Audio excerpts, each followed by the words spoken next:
Wabarakatuh.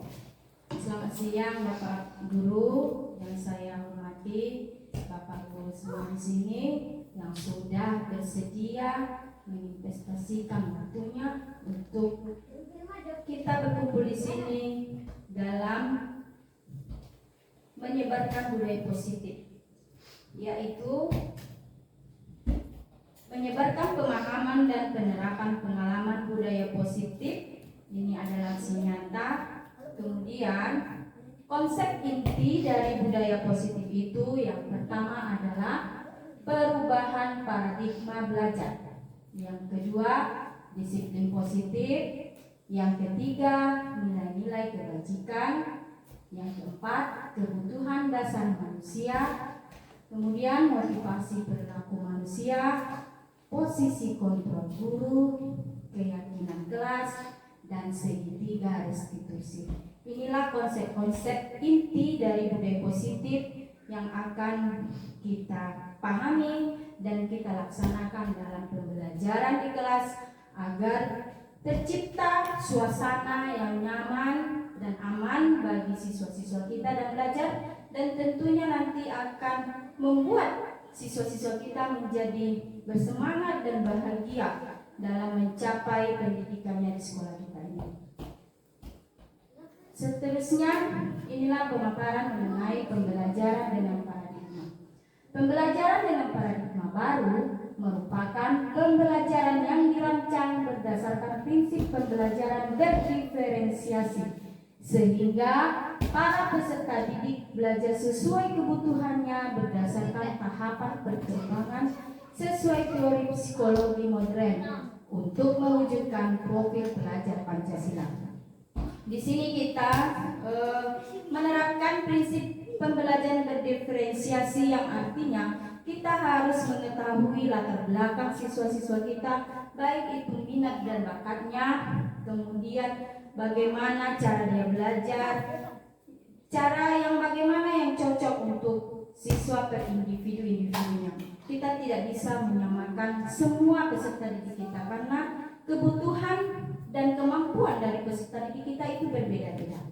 Nah, di sini psikologi modern untuk mewujudkan profil pelajar Pancasila. Kita sudah mengetahui Bapak Ibu bahwa profil pelajar Pancasila itu yang pertama adalah yaitu bertakwa kepada Tuhan Yang Maha Esa, berakhlak mulia, kemudian berkebinekaan global, kemudian gotong royong, mandiri, berpikir kritis, bernalar kritis.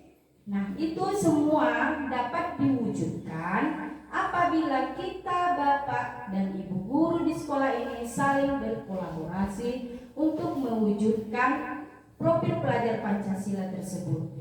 Yang terutama yang saya perhatikan di sekolah ini yaitu yang berakhlak mulia, karena seperti sudah kita ketahui bersama dalam suasana atau yang sekarang kita hadapi ini yang paling sulit ya, membuat atau anak didik kita ini supaya berakhlak mulia, berkata sopan seperti itu. Ini yang sangat sulit untuk kita terapkan. Dengan perkembangan zaman, siswa kita ini sudah akrab dengan gadget sehingga untuk sosialisasi menghargai teman itu sangat kurang seperti itu ya Bapak Ibu. Saya rasa ini adalah PR kita bersama.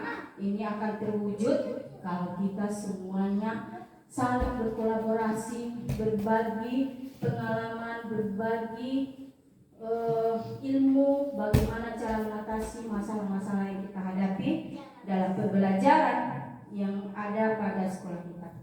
Nah, di sini ada miskonsepsi tentang teori kontrol. Yang pertama, ilusi guru mengontrol murid. Kemudian di sini ilusi guru mengontrol murid artinya selama ini kita berpikir bahwa kita lah puncak ataupun posisi kontrol itu hanya pada kita guru ini ya. Istilahnya kalau murid kita ini hanya menjalankan apa yang mau kita buat pada siswa kita, itu terserah guru seperti itu. Kemudian ilusi kritik dan membuat rasa bersalah mampu menguatkan karakter.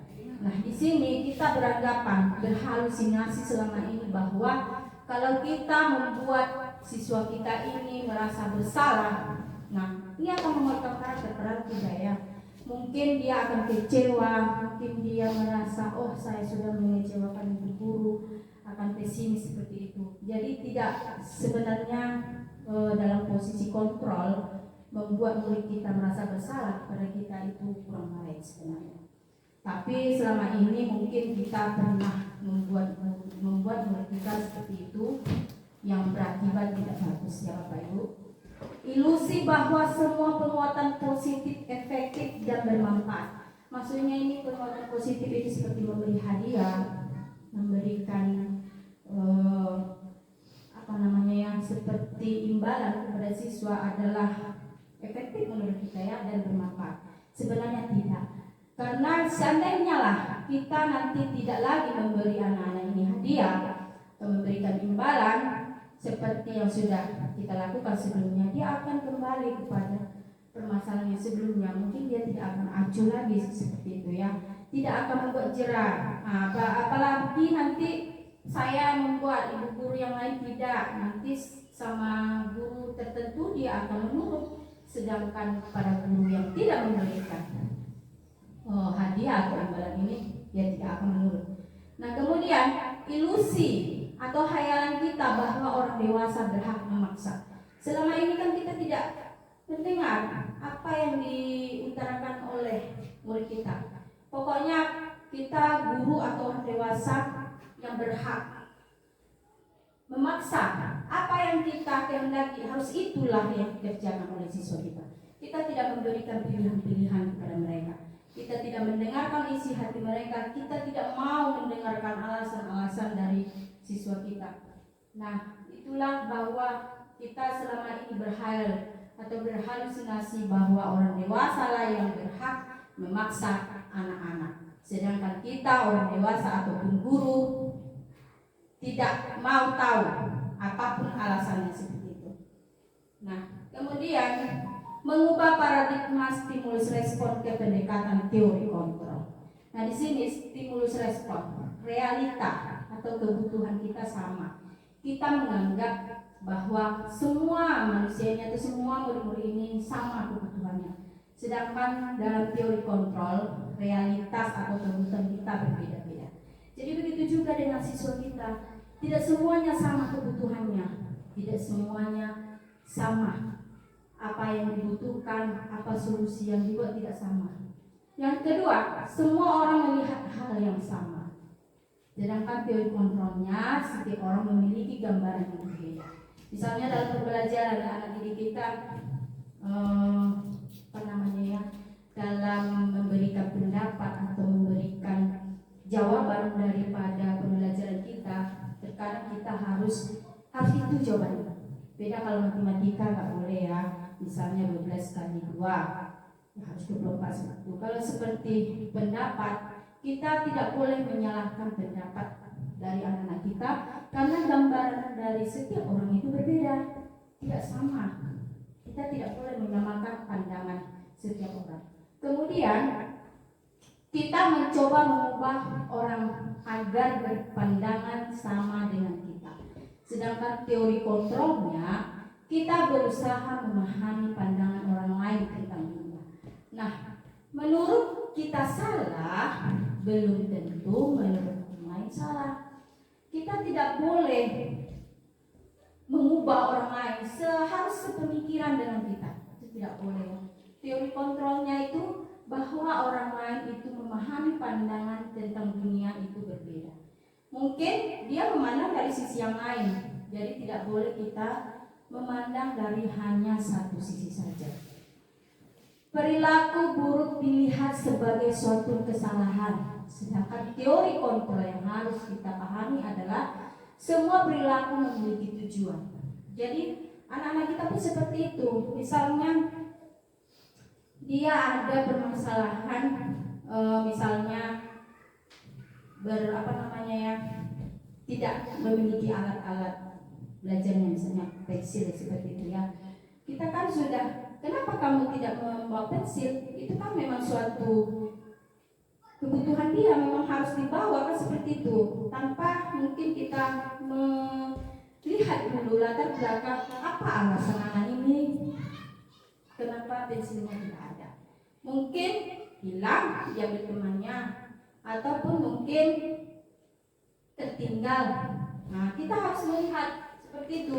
Anak itu membuat kesalahan ada tujuan. Jadi sebenarnya harus kita tanyakan terlebih dahulu, apa alasan yang membuat seperti itu. Nah, itu nanti masuk kepada kebutuhan dasar manusia. Ada kan misalnya seperti tadi, seperti makan di dalam kelas seperti itu kan memang salah makan di dalam kelas. Tapi tujuan dia, apa tujuan dia makan di kelas, tanpa kita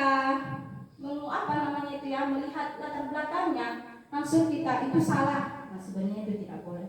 Mungkin dia tidak salah. Nah, seperti itu karena kebutuhan manusia ini ada yang harus dipenuhi. Kalau tidak dipenuhi, dia akan melakukan tindakan yang lain yang akan membuat tidak baiklah seperti itu. Kemudian orang lain bisa mengontrol saya. Untuk teori kontrolnya, hanya Anda yang bisa mengontrol diri Anda. Jadi jangan kita mengharapkan orang lain yang mengatur kita, atau kita bisa mengatur orang lain. Jadi masing-masing pribadi kita ini punya kontrol. Kata kuncinya ada di diri kita. Kalau kita tidak mau, ya harus kita berpegang teguh pada pendirian kita seperti itu. Kemudian saya bisa mengontrol orang lain. Nah, ini kebalikan dari yang di atasnya. Anda tidak bisa mengontrol orang lain. Jadi kita tidak bisa mengontrol orang lain sepenuhnya. Kita hanya bisa memberikan informasi. Kita hanya bisa membuat nilai kebajikan apa yang akan ditimbulkan dari tindakannya seperti itu. Untuk mengontrol kamu tidak boleh seperti itu, tidak boleh. Kita tidak akan mampu mengontrol orang lain. Dan sebaliknya kita pun tidak bisa dikontrol oleh orang lain. Kemudian pemaksaan ada pada saat bujukan gagal.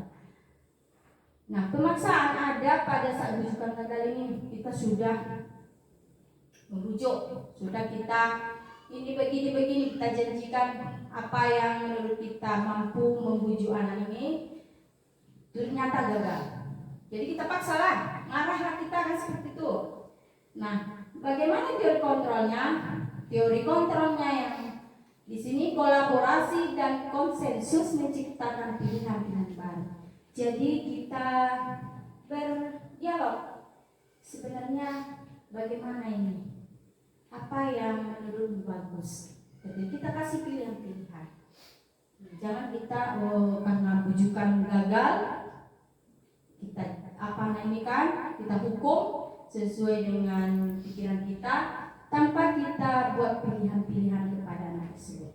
Dan kemudian model berpikir menang kalah, model berpikir menang. Nah, jadi itulah semua stimulus respon dan teori kontrolnya.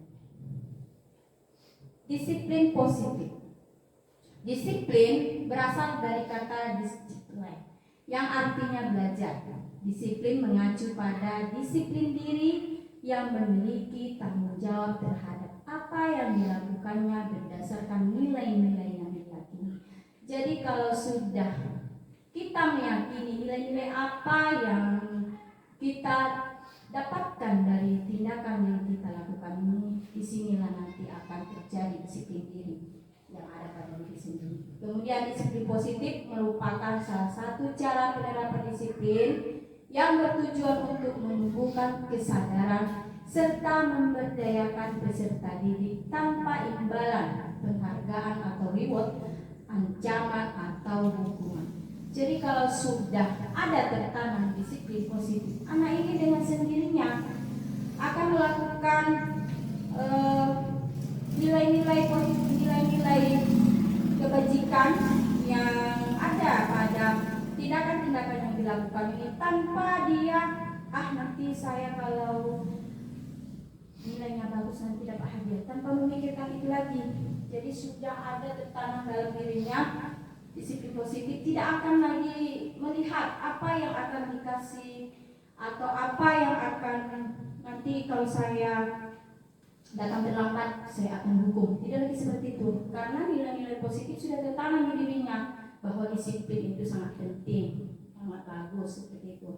Dia tidak akan memikirkan hukuman lagi nanti Pak Garbe yang hukum saya kalau saya ribut seperti itu ya Pak Garbe ya. Jadi nggak lagi dipikirkannya. Dia sudah menanamkan di dirinya bahwa disiplin itu penting untuk saya, bukan untuk orang lain. Nah, sebagai pendidik, tujuan kita adalah menciptakan peserta didik yang memiliki disiplin diri, sehingga mereka berperilaku mengacu kepada nilai-nilai kebajikan universal dan memiliki motivasi intrinsik dalam perubahan perilaku ke arah yang lebih baik. Nah, di sini menciptakan peserta didik yang memiliki disiplin diri sehingga mereka berperilaku menuju ke nilai-nilai kebajikan. Misalnya, tidak terlambat. Nilai-nilai kebajikannya apa? Yaitu disiplin penting. Tidak mengambil barang orang lain. Nilai kebajikan yang terkandung di sini adalah jujur. Jadi anak murid kita ini sudah tertanam secara intensif dalam dirinya bahwa jujur itu adalah perilaku yang baik.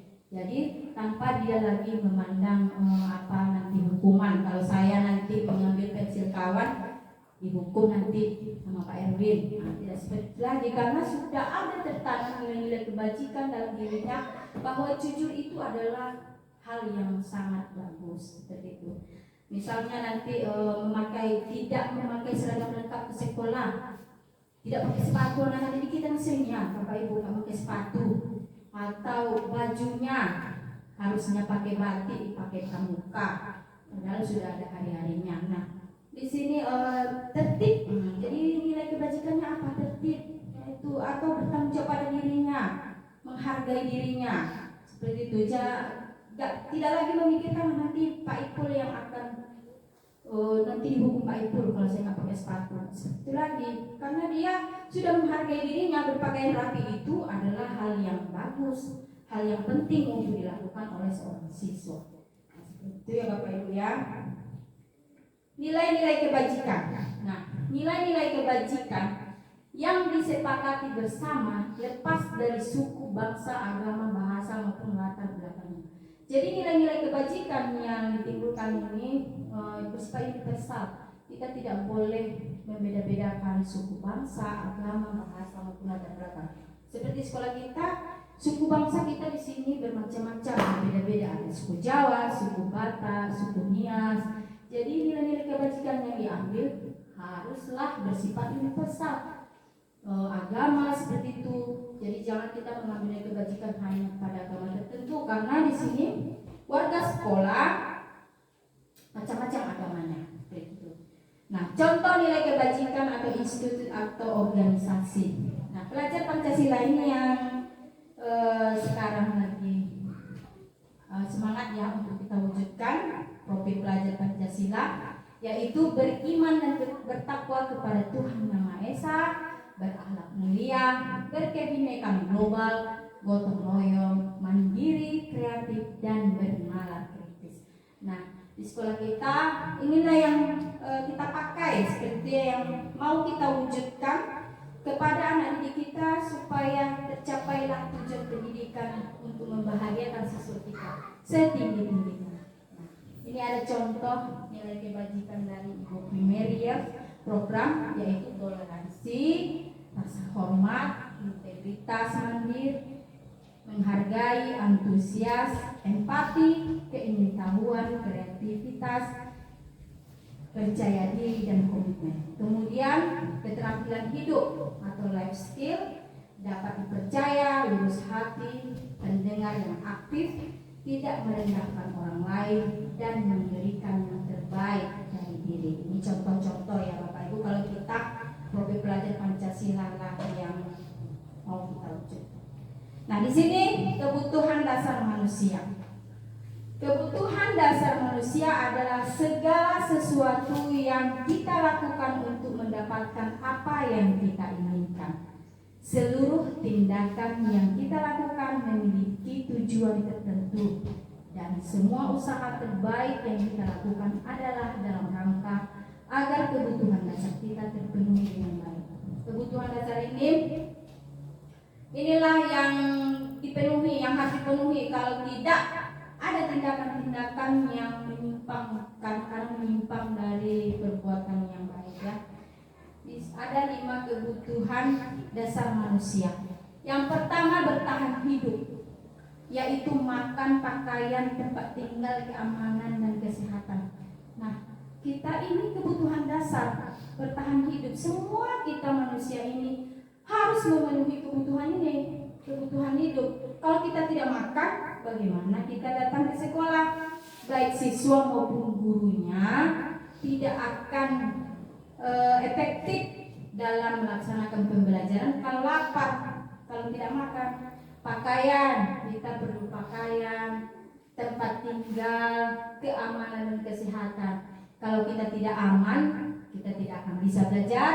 Kalau kita juga tidak sehat, kita tidak bisa kemana-mana. Nah, ini adalah kebutuhan dasar manusia.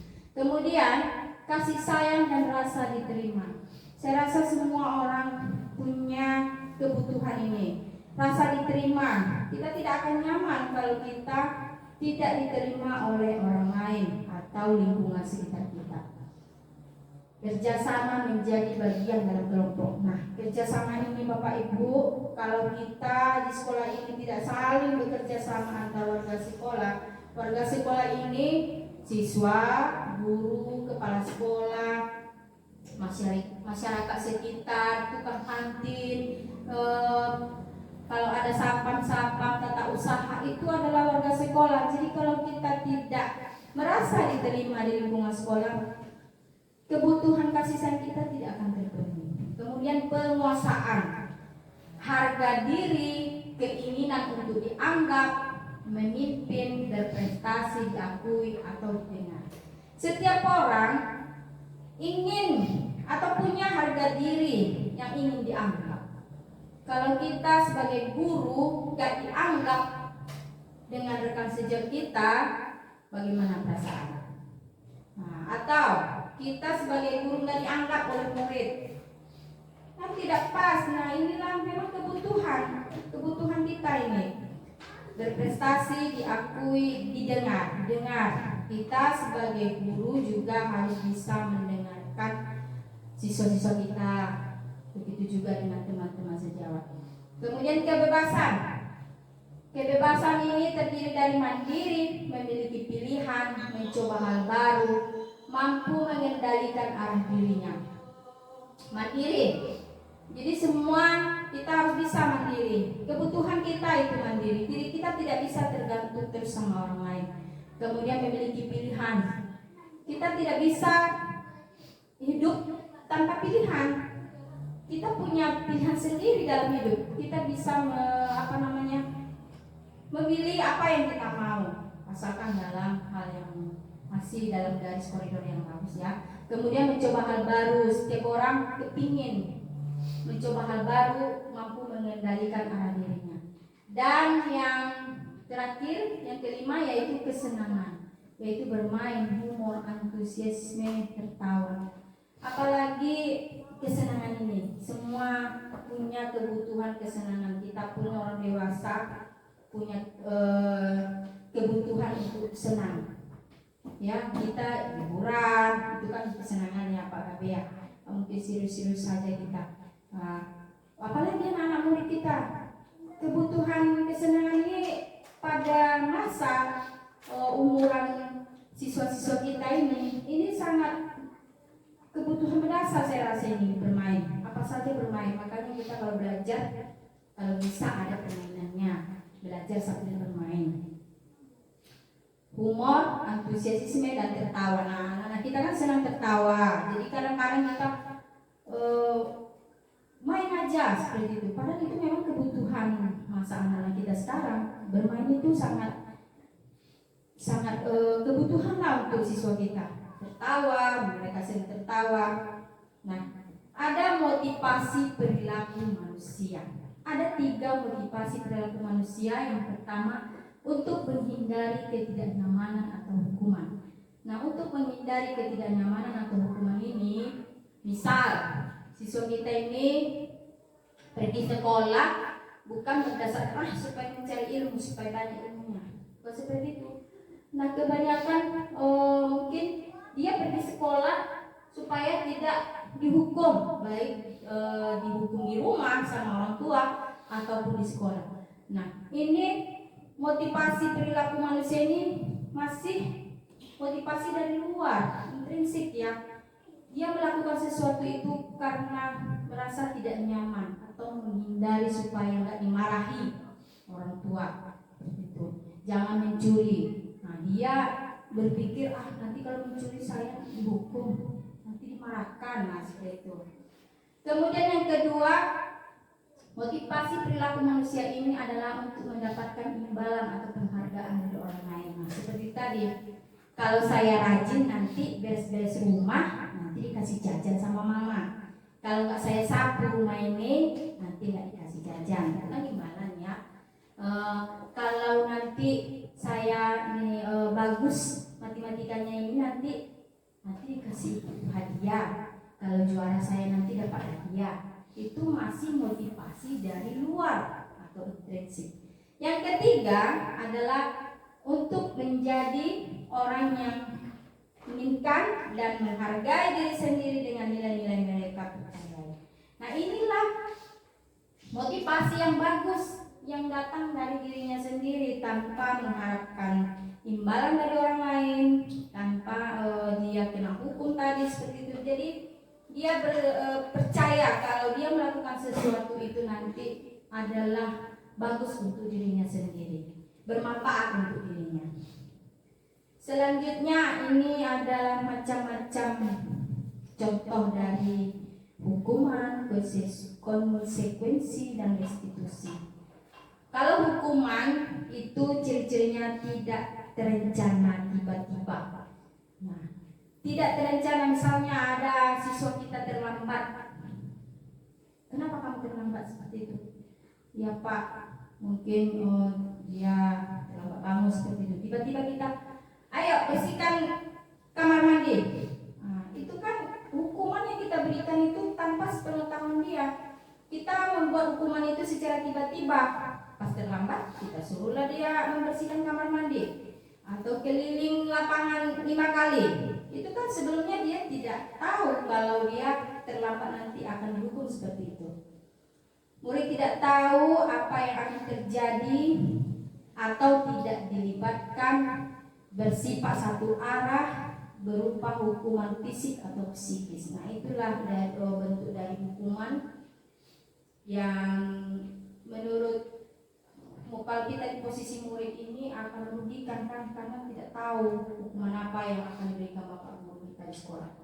Kemudian kalau konsekuensi ini terencana atau disepakati sesuai peraturan, murid tetap dibuat tidak nyaman, sikap guru selalu memonitor murid. Nah, ini kalau konsekuensi ini memang dia sudah tahu, tapi tetap saja tidak nyaman karena dia ada sesuatu tindakan, kalau dia salah ada sesuatu seperti model hukuman juga ada yang harus dijalani. Misalnya terlambatlah dia, konsekuensinya ini memang sudah disepakati, nanti kamu pas jam istirahat tak boleh keluar karena kamu terlambat.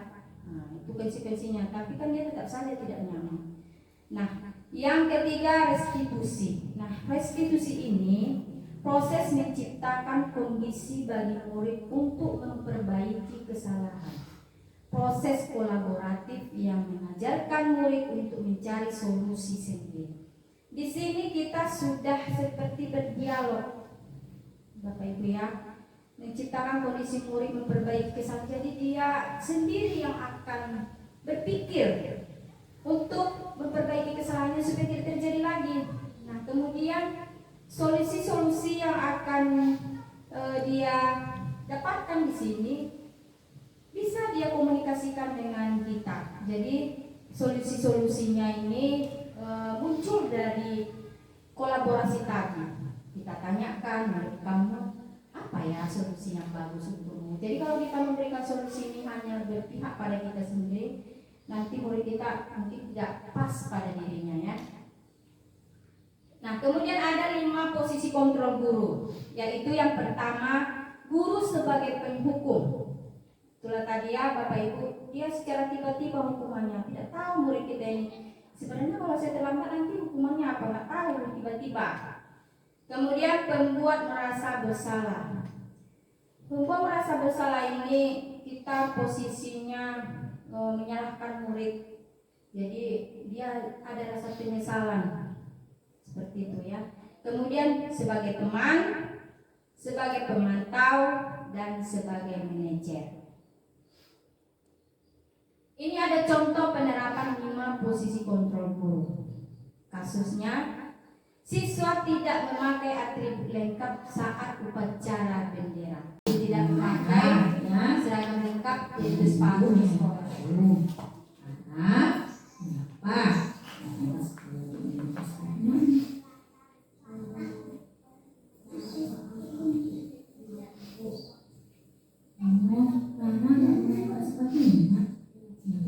Jadi sepatunya lupa diangkat.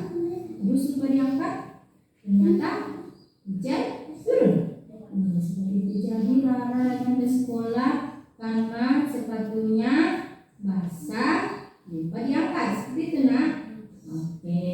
Nah, menurut Rara datang ke sekolah tidak memakai sepatu itu benar atau salah? Oke, salah ya. Nah, kita akan cari jalan keluarnya atau solusi supaya Rara tetap memakai sepatu ke sekolah. Ibu mau menanyakan Rara, apakah Rara ingat dengan keyakinan kelas yang sudah kita buat? Ingat? Ya. Apa itu nak keyakinan kelas yang sudah kita buat nak? Berdoa sebelum dan sesudah belajar.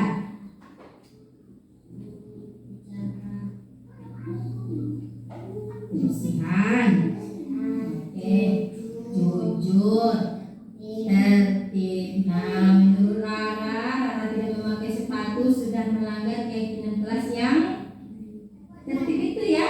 Iya, artinya Rara tidak berpakaian lengkap datang ke sekolah. Nah, ini tidak sesuai dengan keyakinan kelas yang kita buat. Ibu akan carikan solusi supaya Rara tetap bisa ke sekolah datang dengan pakai sepatu. Nah, kalau Rara nanti mencuci sepatunya, dilihat dulu cuacanya. Kalau cuacanya mendung, tidak mengizinkan untuk kering sepatunya duduk saja ya nak. Bisa dicuci, dilapaki kain basah. Kemudian kalau Rara menjemur sepatu harus diingat jangan asik main ya, jangan asik main atau main HP anak ya. Jadi kalau menjemur sepatu itu ingat, saya jemur sepatu berarti harus ingat untuk mengambil ya nak, jangan sampai terkena hujan ya. Mengerti Rara? Iya. Ibu mau tanya, mulai kapan Rara bisa memakai sepatu ke sekolah nak? Mulai besok nak, bisa nak? Oke, sudah mengerti sayang? Iya, oke. Sekarang Rara sudah paham bagaimana cara supaya sepatunya tidak basah lagi ya. Oke, Bapak-bapak sekalian, itulah tadi contoh yang sudah saya lakukan dalam penerapan segitiga restitusi. Nah, mungkin ini bisa sebagai berbagi pengalaman.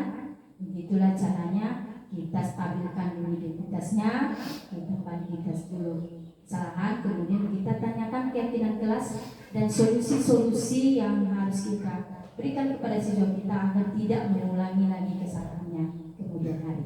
Mungkin ada tanggapan atau masukan dari Bapak sekalian yang dalam pemaparan penerapan budaya positif ini supaya lebih bagus lagi, mungkin saya persilakan. Oke, kepada Pak Erwin saya persilakan.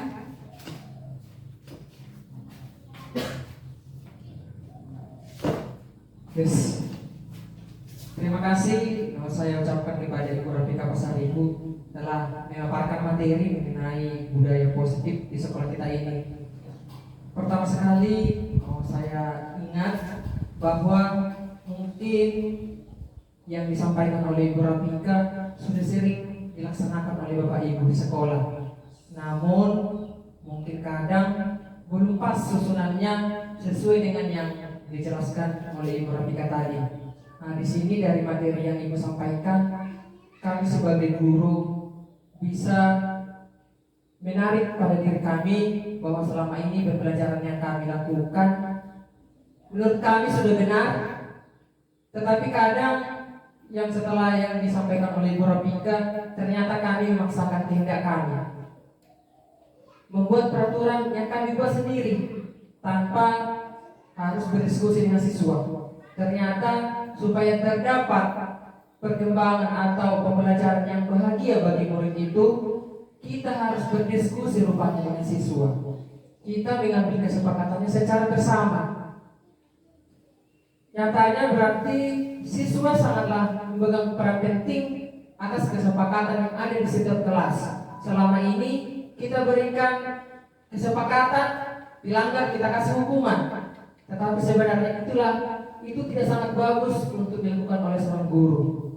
Dari yang Ibu sampaikan tadi, kiranya nanti ke depannya kami Bapak Ibu guru yang ada di sekolah ini bisa menerapkan di sekolah kita, bisa membahagiakan murid kita, kita bisa menuntut siswa kita menjadi lebih baik lagi.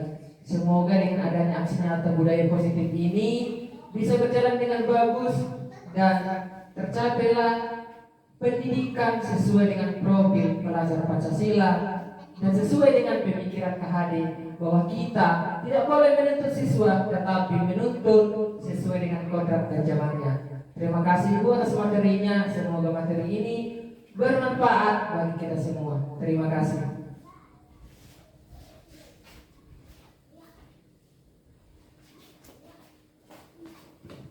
Terima kasih Pak atas tanggapan yang sudah diberikan.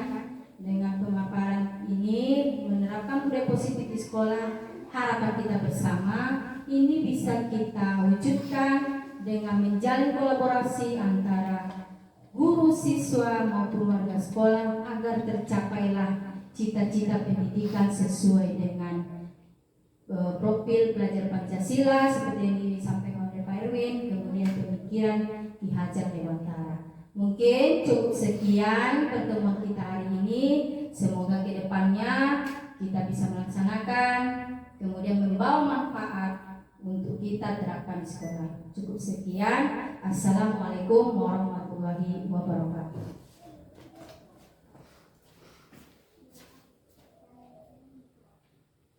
Ibu.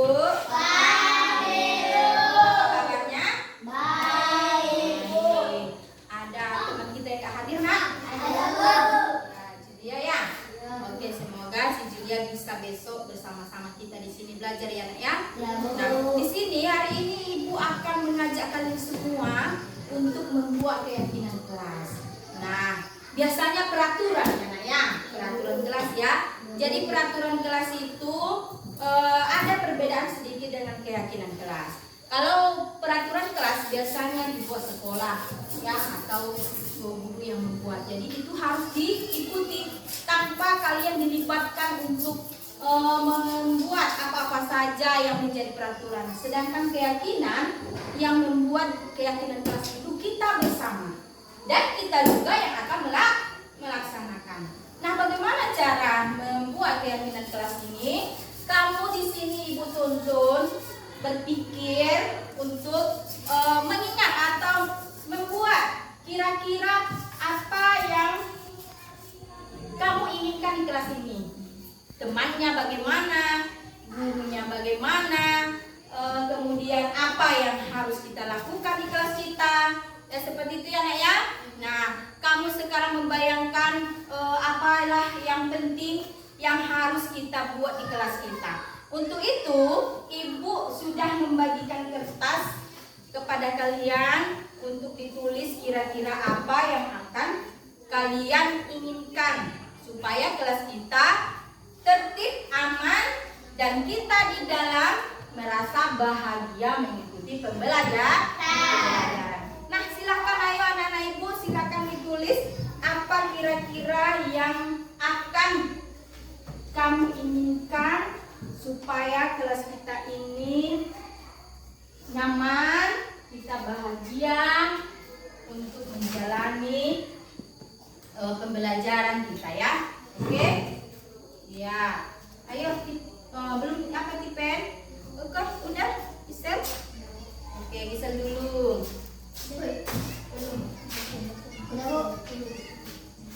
Oke? Ya. Nah, kalau sudah selesai, kamu nanti membuat tempelkan ke depan.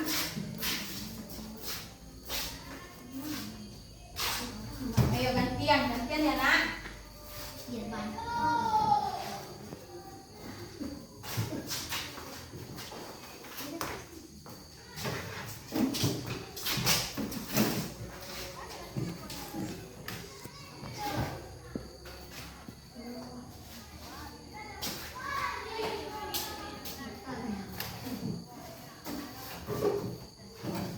Oke, satu.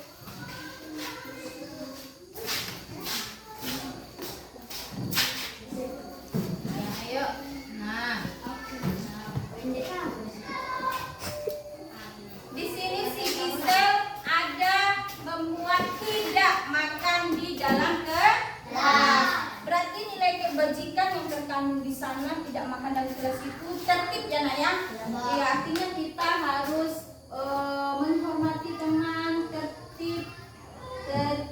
Nah, kemudian ini tertib ya. Nah, bila masuk sekolah pakai sepatu, ya si Gisel juga, berarti ini nilai kebajikannya juga adalah tertib ya. Artinya kita harus tertib dalam berpakaian. Nah, tertib. Kemudian kalau yang tidak makan di kelas itu juga bisa saling menghormati ya. Nah, yang nilai kebajikannya itu saling menghormati. Karena kalau kita nanti makan di dalam kelas sembarangan, orang lain terganggu ya. Kemudian tidak buang sampah di kelas. Nah, ini nilai kebajikan yang terkandung di dalamnya adalah kebersihan, ya kan? Kebersihan. Oke. Kemudian tidak mencontek bila ujian. Nah, nilai kebajikannya apa itu nak? Nilai kebajikannya tidak mencontek waktu ujian adalah iya, jujur kan? Kita harus jujur ya. Oke, jadi kalau nanti ujian nggak boleh ada yang mencontek. Kemudian tidak lupa mengerjakan PR. Nah, ini tidak lupa mengerjakan PR, ya kan? Nah, kemudian ada tidak mengganggu teman. Nah, itu terkait dengan saling menghormati. Memakai seragam sekolah dengan lengkap. Nah, ini juga tertib. Kemudian selalu piket. Ini masuk ke kebersihan. Kemudian membuang sampah pada tempatnya. Kebersihan. Oke. Kemudian tidak mengganggu teman. Itu saling menghormati. Tidak boleh mengambil barang orang lain sebelum izin. Itu adalah jujur. Oke, jujur. Kemudian tidak terlambat. Ini adalah tertib. Disiplin ini ya. Kalau tidak terlambat itu disiplin. Oke. Nah, kemudian sopan pada guru, berarti saling menghormati. Iya, ini disiplin. Kemudian tadi tidak boleh mengambil orang lain, jujur. Selalu piket itu kebersihan. Kemudian tidak membuang sampah itu kebersihan. Saling mengerjakan saling menghormati. Kemudian tidak mencontek itu jujur. Kemudian tidak membuang sampah pada tempatnya itu pada tempatnya, itu kebersihan, tidak mengganggu teman, saling menghormati, tidak makan di kelas itu tertib. Kemudian bila masuk sekolah pakai sepatu itu tertib. Nah, kemudian tidak terlambat masuk ke dalam kelas, itu berarti disiplin. Kemudian memakai seragam ke sekolah lengkap, itu tertib. Kemudian tidak tidak cakap kotor. Tidak berkata kotor, itu saling menghormati. Kemudian si popok menyayangi teman, itu masuk kepada saling menghormati, ya nak? Iya. Kemudian ke sekolah memakai sepatu, itu disiplin. Tidak mengganggu teman, itu saling menghormati. Nah, inilah kesepakatan kelas yang sudah kita buat.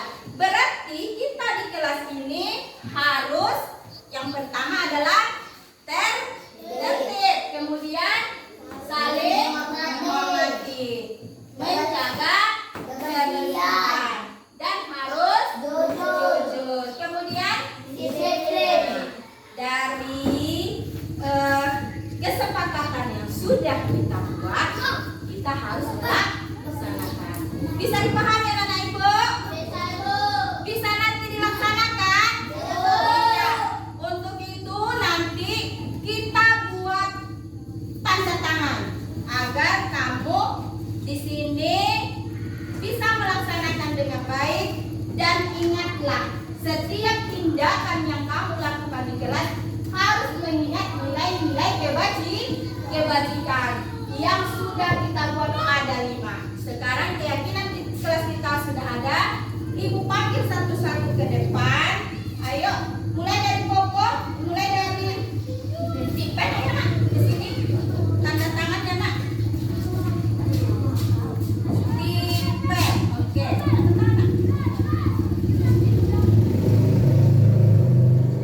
Oke, ayo Gisel. Ini nak, ayo sayang.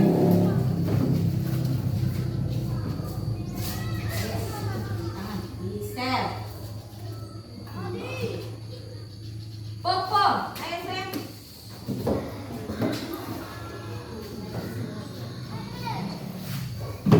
Oke, sekarang Rafa.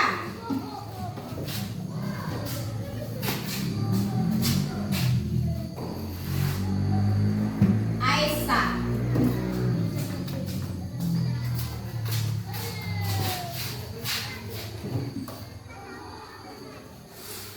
Nah, oke.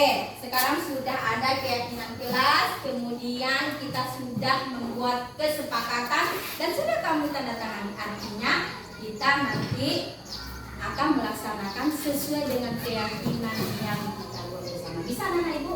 Oke, cukup sekian yang dapat pembelajaran kita hari ini dalam membuat keyakinan kelas. Semoga saja ke depannya kita bisa melaksanakan dengan baik. Oke, selamat pagi anak ibu.